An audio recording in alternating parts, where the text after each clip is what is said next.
समय। कहते हैं समय से पूर्व कुछ नहीं होता, हर बात का एक समय होता है।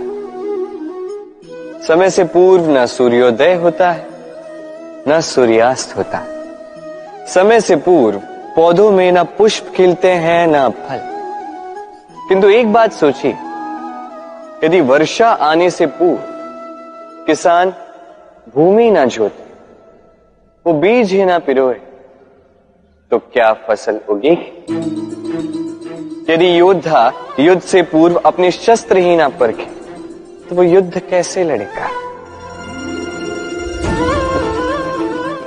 इसका अर्थ ये है, समय आपका जब आना है तब अवश्य आएगा, किंतु तब तक ये महत्वपूर्ण है कि आप स्वयं को उसके लिए सज्ज रखें, क्योंकि ये अवसर, ये शब्द बोलने में जितना छोटा है, ये आता भी उतने छोटे समय के लिए है और फिर निकल जाता है।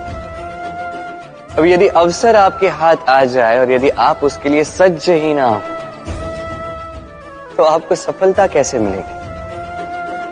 तो आप उचित समय की प्रतीक्षा कीजिए, उस अवसर की प्रतीक्षा कीजिए, किंतु तब तक निरंतर प्रयासों से स्वयं को और सक्षम बनाते रहिए, क्योंकि सफलता आपकी प्रतीक्षा कर रही है। बस उसके लिए सज्ज रहिए। राधे राधे। हम में से कई लोग अक्सर स्वयं को अकर्मण्य मान लेते हैं। सोचते हैं अब तक इतने प्रयास किए, कुछ नहीं मिला, कदाचित आगे भी कुछ नहीं मिलेगा, और इसीलिए अपने जीवन का सारा बोझ किसी और के कंधे पर डाल देते हैं। स्वयं पर विश्वास ही खो देते हैं।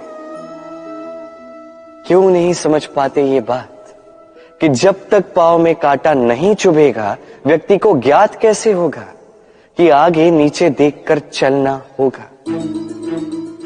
सूर्य को स्वयं जलना पड़ता है ताकि दूसरों को प्रकाश दे सके। रात्रि के अंधकार से लड़ने के लिए चंद्रमा को आकाश में अकेले चलना पड़ता है। नदी अपनी यात्रा कैसे बनाती है, अपना मार्ग कैसे बनाती है? इन चट्टानों से लड़कर बनाती है। यदि आप स्वयं आपकी सहायता करने में सक्षम नहीं रहे, तो निश्चित रूप से आपका यह जीवन व्यर्थ ही है। स्मरण रखिएगा, इस संसार में अपने जीवन का भार अपने ही कंधों पर उठाना पड़ता है। दूसरों के कंधों पर केवल शव यात्रा चलती है।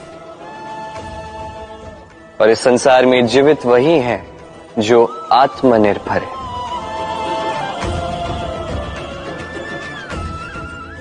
राधे राधे।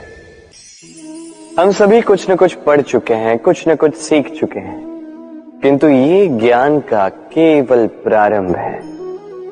हमारी चेतना कहां से जागी, ये जानते हुए भी हम समझ नहीं पाते। तो चलिए आज पुनः एक बार सीखते हैं ज्ञान का ककहरा। व्यंजनों का प्रारंभ होता है क से। क से कबूतर, ये पढ़ते पढ़ते हम शब्द रचना सीखते हैं, उसके पश्चात सब कुछ। किंतु क्या कभी आपने सोचा है कि ये क से ही क्यों प्रारंभ होता है? कोई और व्यंजन क्यों नहीं? क्योंकि ये क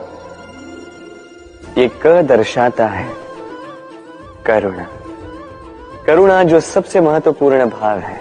इसी करुणा के कारण आप किसी भी व्यक्ति या किसी भी जीव के मन की भावनाएं, उसकी समस्याएं, उसकी पीड़ा समझ पाते हैं। करुणा ही है जो प्रेम को जन्म देती है।